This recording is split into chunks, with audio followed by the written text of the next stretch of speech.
ہم سب مسکراتے چہروں کے پیچھے اپنی اپنی خاموش جنگ لڑ رہے ہوتے ہیں۔ ہر دل میں ایک ایسا دکھ ہوتا ہے جو زبان تک نہیں آتا، اس لیے دوسروں کے ساتھ نرمی اور ہمدردی ضروری ہے۔ جن لوگوں نے حساب ہی ہماری غلطیوں کا رکھنا ہوتا ہے، ان لوگوں کو خاک پتا ہوگا کہ تم نے اچھائی کون سی کی تھی۔ انسان دوسروں سے اپنا موازنہ کر کے پریشان رہتا ہے۔ قرآن بتاتا ہے کہ ہر شخص کا سفر الگ ہے، کسی کی دیر کسی کی برتری نہیں ہوتی، اللہ تعالیٰ ہر ایک کو اس کے وقت پر دیتا ہے۔ ہمیشہ یاد رکھیں، ایک باہر والا آپ کے بارے میں تب تک بات نہیں کر سکتا جب تک کوئی اندر والا اسے بات کرنے کا موقع نہ دے، اس لیے اپنے حلقے پر نظر رکھیں۔ زندگی کی سب سے بڑی فتوحات یہ ہیں کہ انسان ہر اس چیز سے کنارہ کش ہو جائے جو اسے نقصان پہنچاتی ہے، ہر اس شخص سے دور ہو جائے جو اعتماد کے قابل نہیں ہوتا، ان سے پورے ادب اور سکون کے ساتھ رخصت ہو جائے اور انہیں صرف یادوں کے حوالے کر دے۔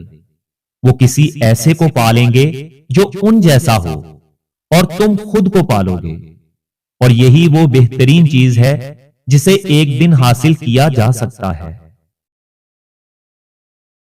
جب وسائل چند ہاتھوں میں قید ہو جائیں تو محنت کش کے ہاتھ میں صرف پسینہ اور تھکن رہ جاتی ہے۔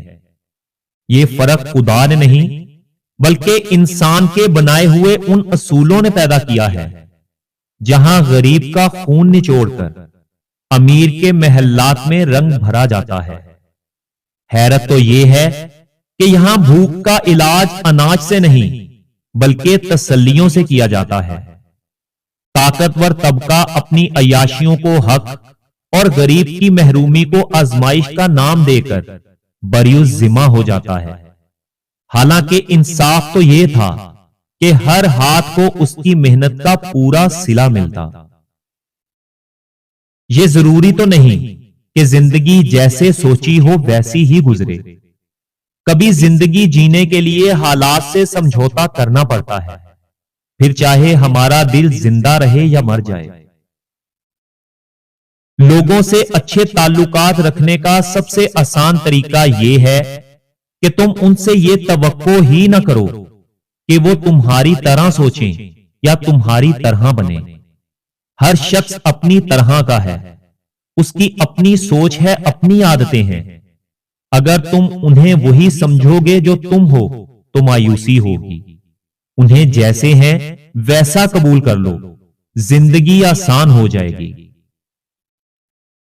لوگوں کے رویوں سے شکوہ کرنا چھوڑ دیں، جس کے پاس جو ہوتا ہے وہی تقسیم کرتا ہے۔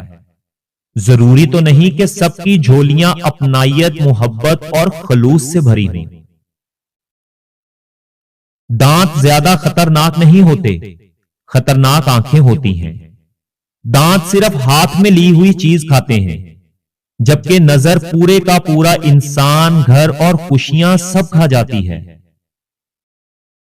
سلامت رہیں وہ لوگ جن کے راستے میں اس دنیا نے کانٹے ڈالے، پھر بھی وہ ان کے اوپر سے گزر چکے ہیں، اپنی پریشانیوں کو دباتے ہوئے، اور دہراتے ہیں کہ شاید اس راستے کا اختتام ایک باغ ہو۔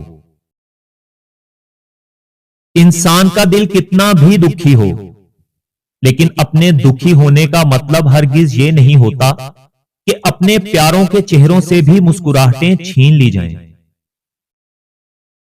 کیا کبھی جنگل نے ہرن کے مر جانے پر آہو فغان کی ہے؟ کبھی پانی بھی مچھلی کے جال میں پھنس جانے کے بعد تڑپا ہے؟ پرندوں کے شکار ہو جانے کے بعد درختوں نے پھلنا پھولنا چھوڑا ہے؟ یہ دنیا ہے لاڈلے، یہ ہمارے جانے کے بعد ہمیں لمحوں میں بھلا دیتی ہے۔ رب کے فیصلوں کو سمجھنے کی کوشش نہ کیا کرو، بس مان لیا کرو وہ تمہارے حق میں بہت بہتر ہوتے ہیں۔ تم اس کے سامنے جھک جاؤ، وہ تمہارے سامنے ساری دنیا کو جھکا دے گا۔ اس کھڑکی کو بند کر دیں جو آپ کو تکلیف دیتی ہو، چاہے وہاں سے نظر آنے والا منظر کتنا ہی خوبصورت کیوں نہ ہو۔ چلاک آدمی ہمیشہ آپ سے یہ 3 سوال ضرور پوچھے گا۔ نمبر 1، تم کتنا کماتے ہو؟ وہ تمہاری کمزوری نہیں بلکہ تمہاری حیثیت ناپنا چاہتا ہے۔ نمبر 2، تمہارے مسئلے کیا کیا ہیں تاکہ کل اسی مسئلے کو تمہارے خلاف استعمال کر سکے۔ اور نمبر 3، تمہیں سب سے زیادہ بھروسہ کس پر ہے تاکہ وہ اسی بھروسے کو توڑ کر تمہیں کمزور کر دے۔ معافی غلطیوں کی ہوتی ہے، زیادتی یا تذلیل کی نہیں۔ کسی کو دی گئی بڑی بڑی اذیتوں کے بڑے بڑے کفارے کبھی نہ کبھی ضرور ادا کرنا پڑتے ہیں۔ زیادتی کرنے والے، لفظوں سے دل دکھانے والے تو بھول جاتے ہیں، پر سہنے والا کبھی نہیں بھولتا۔ کسی کا دل دکھاتے وقت یاد رکھو، وہ کمزور ہے، پر جس نے اللہ تعالیٰ پر معاملہ چھوڑا ہے اس کا رب کمزور نہیں۔